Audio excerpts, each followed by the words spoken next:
Annyeonghaseyo 여러분. Assalomu alaykum. Bugun sizlar bilan 8-darsga yetib keldik. O'ylaymanki, mana shu yergacha bo'lgan darslarni yaxshi o'zlashtirib kelmoqdasiz. Bugungi mavzuyimiz ham ikkita mavzudan iborat ekan. Birinchisi chuseyo, ya'ni bering, ikkinchisi hago, gva, va, ya'ni bilan degan ma'nolarni anglatar ekan. Keling, endi bugun ular bilan birma-bir tanishib chiqamiz. Demak, birinchi mavzuyimiz chuseyo edi. Bu ya'ni myongsa. Myongsa degani ot. Ot so'z turkumidan keyin mana bu chuseyo so'zi kelar ekan. Ya'ni bering degan ma'noni anglatar ekan. Bering tarjimasi bering. Bu yerda ham ko'rishimiz mumkin, ot so'z turkumiga qo'shiladi deb aytilgan. Mana shu myongsadan keyin, ya'ni otdan keyin kelar ekan ushbu so'zimiz. Demak, bering so'zi ekan bugungi birinchi mavzuyimiz, ya'ni bu yerdagi birinchi, demak, misollarni ko'rishni boshlaymiz. Bu yerda demak, xaridor va sotuvchi.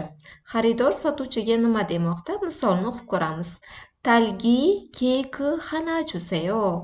Demak, nima deyapti? Qulupnay to'rt bering yoki qulupnay to'rt bitta bering, berib yuboring degan ma'nolarni anglatyapti. Keyingi misollarni ko'ramiz. Bu yerda kopi chuseyo, kofi bering. Ikkinchisi pang chuseyo, non bering. Uchinchisi, keyingisi polpen chuseyo, ruchka bering.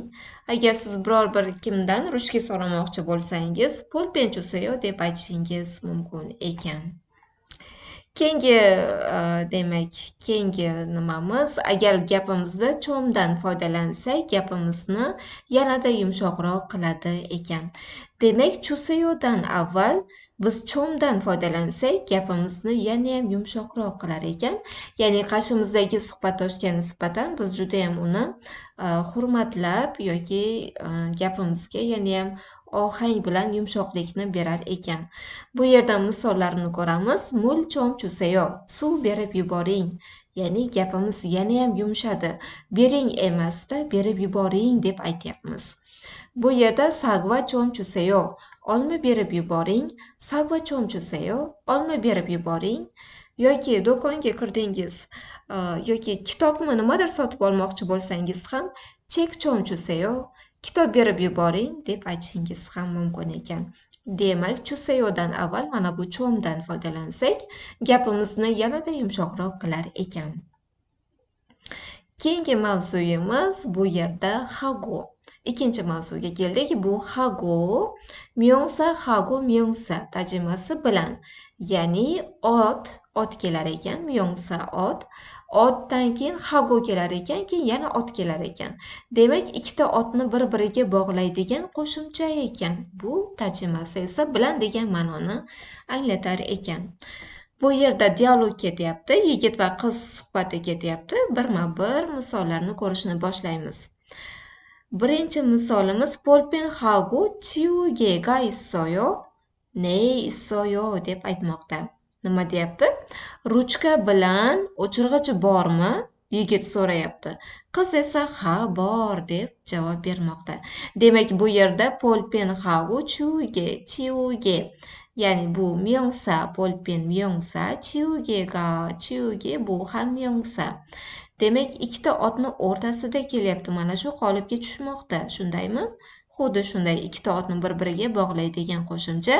Ruchka bilan o'chirg'ich bormi deganda qiz ha, bor deb javob berdi. Keyingi misollarni ko'ramiz. Muvoga issoyo, dialog ketyapti. Kana bu dialog.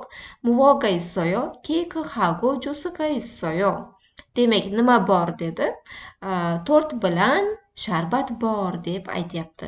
Bu yerda ham ikkita otni bir-biriga bog'layapti. Ya'ni keyk tort, jusi sharbat. Demak, keyk bilan, ya'ni tort bilan sharbat bor. Keyingi misollarimiz kopi hago uyuga issoyo, kofe bilan sut bor. Kopi hago uyuga issoyo, kofe bilan sut bor. Keyingi misolimiz talgi hago bananaga issoyo. Demak, qulupnay bilan banan bor. Talgi hago bananaga issoyo. Ne, qulupnay bilan banan bor demoqda. Bu yerda biz e'tibor beradigan jihat hago unli bilan tugasa ham, undosh bilan tugasa ham biz hagodan foydalanaverar ekanmiz. Demak, biz avvalgi grammatikalarda unli undoshga qarab o'zgartirar edik. Lekin bu yerda unli bilan tugasa ham, undosh bilan tugasa ham hago bog'lovchisi bog'lanaverar ekan. Ya'ni gapda hago unli undoshga qarab o'tirmas ekan. Ikkalasiga ham, unliga ham, undoshga ham biz hagodan foydalanar ekanmiz. Keyingi mavzuyimiz bu gva va. Bu va, ya'ni va bilan ham deb ishlatishadi odatda. Demak, gva va.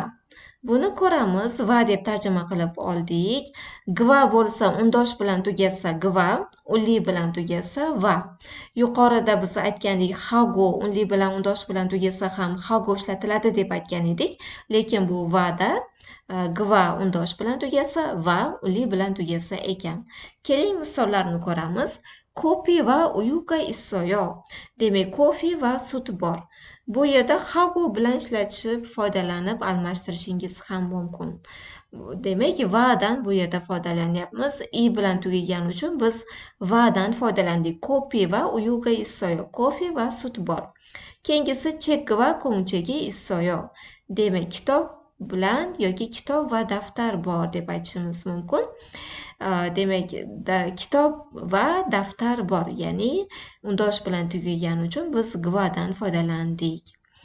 Demak, yorobun mavzuyimiz mana shu yergacha edi. O'ylaymanki, siz bu mavzularni ham yaxshi o'zlashtiryapsiz. Agar qayergadir tushunmasangiz, videoni to'xtatib ko'rishingiz mumkin.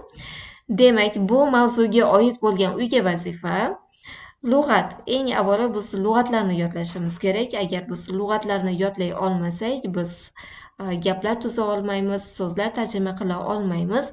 Bugungi mavzuyimizga tegishli bo'lgan lug'at bu. Demak, birinchisi meva ekan. Bu yerda meva, sabzavot va menyular. Aynan bugungi mavzuga tegishli bo'lgan lug'at. Birinchisi o'qib ko'ramiz. Siz ham o'qib ko'rib, buni daftaringizga yozib va buni albatta yodlashingiz zarur. Birinchisi, demak, kvail, meva, kam, xurmo, kiyul, mandarin, talgi, qulupnay, banana, banan, pe, nok, poksunga, shaftoli, sagva, olma, subak, tarvuz. Negadir koreys xalqi tarvuzni mevaga qo'shishadi. Bizda odatda polus ekinlariga qo'shadi, lekin bular mevaga qo'shadilar. Shuning uchun men ham bu mevaga qo'shib qo'ydim. Subak, tarvuz, oranji, apelsin, podo, uzum. Keyingisi sabzavotlarni ko'ramiz. Oyi, bodring, piyoz, yangpa, oq piyoz, xobak, qovoq, tomato, pomidor, manil, sarimsoq, tangin, sabzi, kamja, kartoshka, kochu, qalampir, mu, turi. Menyularni ko'ramiz. Imryosu bo'lib yozilgan, lekin biz buni talaffuzda m bilan r kelganda, mdan keyin r kelganda biz buni mana bu r harfi n ga aylanib ketadi. Imniyosu bo'lib o'qiladi. Demak, yozilganda imriyosu, o'qilganda imniyosu. Ichimlik, demak, talaffuzda imniyosu bo'lib o'qilar ekan. Imniyosu ichimlik, mekchu piva, jusi sharbat, keyki tort, ice cream muzqaymoq, sul aroq, mul suv, nokcha ko'k choy, hongcha qora choy, kofi. Demak, mana shu lug'atlarni yaxshilab yod olasiz, daftaringizga yozib borasiz. Va keyingi, demak, birinchi mavzuyimizga tegishli bo'lgan mashq. Ushbu yerda, demak, chusayo edi. Bizda birinchi mavzu chusayoga oid bo'lgan mashqni bajarasiz. Bu yerda birinchisi misol qilib ko'rsatilgan kopi chusayo. kofe bering, kofe berib yuboring degan ma'noda. Keyingilarni rasmga qarab nima so'rayapti? Xuddi mana shuni so'ragan narsangizni bering deb yozib chiqasiz. Bu yerda 3-chisida soyabon bor ekan, men bu yerga soyabonni usan deb yozib qo'ydim. Ya'ni usan cho'sayo. Xuddi mana shunday yozib chiqasiz. Olma bo'lsa, mana bu yerda lug'atda bor olma. Sag'va cho'sayo. Xuddi mana shunday yozib chiqasiz.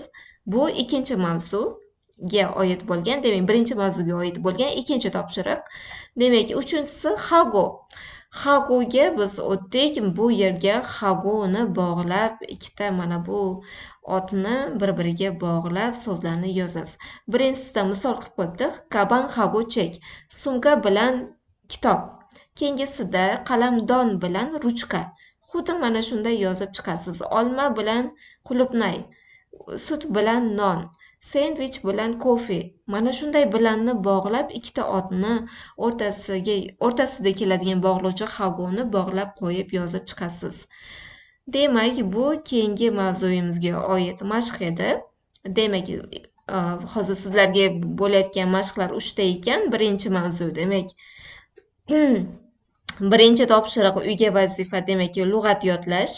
Buni yaxshilab yodlab olasiz. Ikkinchisi chuseyoga oid bo'lgan topshiriq, mana shuni bajarasiz va uchinchisi hagoga oid bo'lgan topshiriqni ham bajarasiz.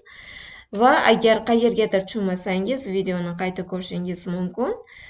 Bugungi mavzuyimiz mana shulardan iborat edi. O'ylaymanki, siz vazifalarni yaxshi bajarib borasiz va o'z vaqtida bajarib, keyingi mavzularga tayyor bo'lib borasiz. Bizni kuzatishda davom eting. Keyingi mavzularda uchrashguncha. Annyeong!